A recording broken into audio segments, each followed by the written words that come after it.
అధ్యక్షుడిగా Donald Trump బాధ్యతలు చేపట్టినప్పటి నుంచి అక్రమ వలసదారులను స్వదేశాలకు పంపించే కార్యక్రమాన్ని అమెరికా నిర్విరామంగా కొనసాగిస్తోంది. ఈ నేపథ్యంలోనే ఆయా దేశాల్లోని అక్రమ వలసదారులకు తిరిగి వారి దేశాలకు పంపిస్తున్నారు. ఇటీవల కొందరు భారతీయులను పంపించిన విషయం తెలిసిందే.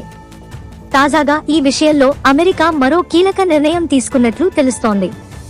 అమెరికా నుంచి తరలిస్తున్న మధ్య ఆసియా, భారత్ అక్రమ వలసదారులను కోస్టారికాకు తరలిస్తున్నట్లు ఆ దేశం సోమవారం ప్రకటించింది. ఇందులో భాగంగా 200 మంది వలసదారులతో బుధవారం విమానం తమ దేశానికి చేరబోతున్నట్లు కోస్టారికా దేశాధ్యక్ష కార్యాలయం తెలిపింది. వీరంతా మధ్య ఆసియా, భారత్కు చెందినవారని పేర్కొంది. వీరందరినీ కమర్షియల్ ఫ్లైట్లో పనామాకు తరలిస్తున్నట్లు తెలిపింది. అనంతరం వలసదారుల కోసం ఏర్పాటు చేసిన తాత్కాలిక శిబిరానికి తరలించనున్నట్లు సమాచారం. ఈ ప్రక్రియ మొత్తానికి అమెరికానే సొమ్ములు చెల్లిస్తుందని, దీనిని ఇంటర్నేషనల్ ఆర్గనైజేషన్ ఫర్ మైగ్రేషన్ సంస్థ పర్యవేక్షించనుందని కార్యాలయం తెలిపింది. ఇటీవల అమెరికా విదేశాంగ శాఖ మంత్రి మార్కో రూబియో లాటిన్ అమెరికాలో పర్యటించారు. ఈ సందర్భంగా గ్వాటమాలా, పనామా దేశాలు కూడా ఇలాంటి ఒప్పందాలే చేసుకున్నాయి. ఈ నేపథ్యంలోనే పనామాకు తొలి బ్యాచ్ కింద 119 మంది చైనా, పాకిస్తాన్, ఆఫ్ఘనిస్తాన్ వలసదారులను తరలించింది. అయితే గ్వాటమాలకు మాత్రం ఇంకా అమెరికా నుంచి వలసదారులను తరలించలేదు. కాగా అమెరికా నుంచి భారత్కు ఇప్పటికే 3 విమానాల్లో అక్రమ వలసదారులు వచ్చారు. తొలి విడతలో భాగంగా 104 మంది అమెరికా సైనిక విమానంలో, ఈ నెల 5న రెండో విడతలో భాగంగా 116 మంది శనివారం రాత్రి పంజాబ్లోని అమృత్సర్కు చేరుకున్న సంగతి తెలిసిందే. మూడో విడతలో భాగంగా మరో 112 మంది ఆదివారం రాత్రి అమృత్సర్లో అడుగుపెట్టారు. ఇప్పటిదాకా 3 విడతల్లో 332 మంది ఇండియాకు చేరుకున్నారు. తాజాగా వచ్చిన వారిలో 44 మంది హర్యానా, 33 మంది గుజరాత్, 31 మంది పంజాబ్ రాష్ట్రాలకు చెందిన వారు ఉన్నారు. మిగిలిన వారు యూపీ, ఉత్తరాఖండ్, హిమాచల్ ప్రదేశ్ కు చెందిన వారు. వెనక్కి వచ్చిన వారి వివరాలను అధికారులు పరిశీలించిన తర్వాత వారి స్వస్థలాలకు పంపించే ఏర్పాట్లు చేశారు.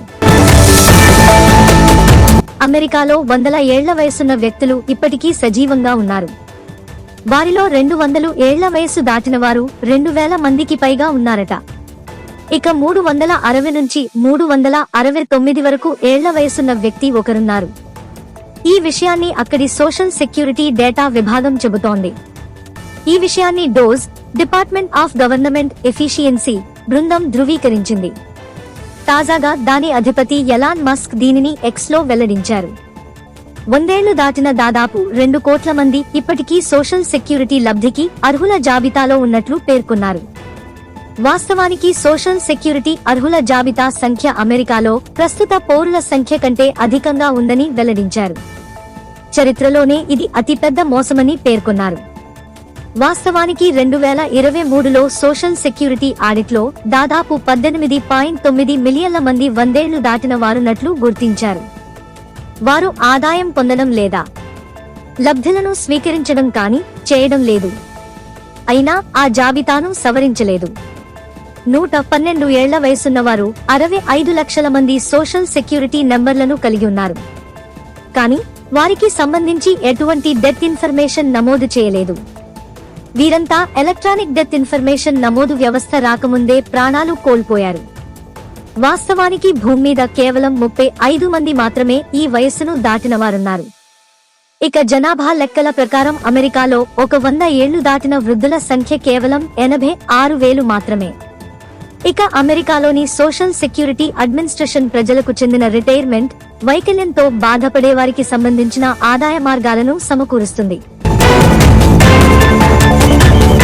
మహా కుంభమేళాలో పుణ్య స్నానం చేసిన AP deputy CM Pavan Kalyan దంపతులు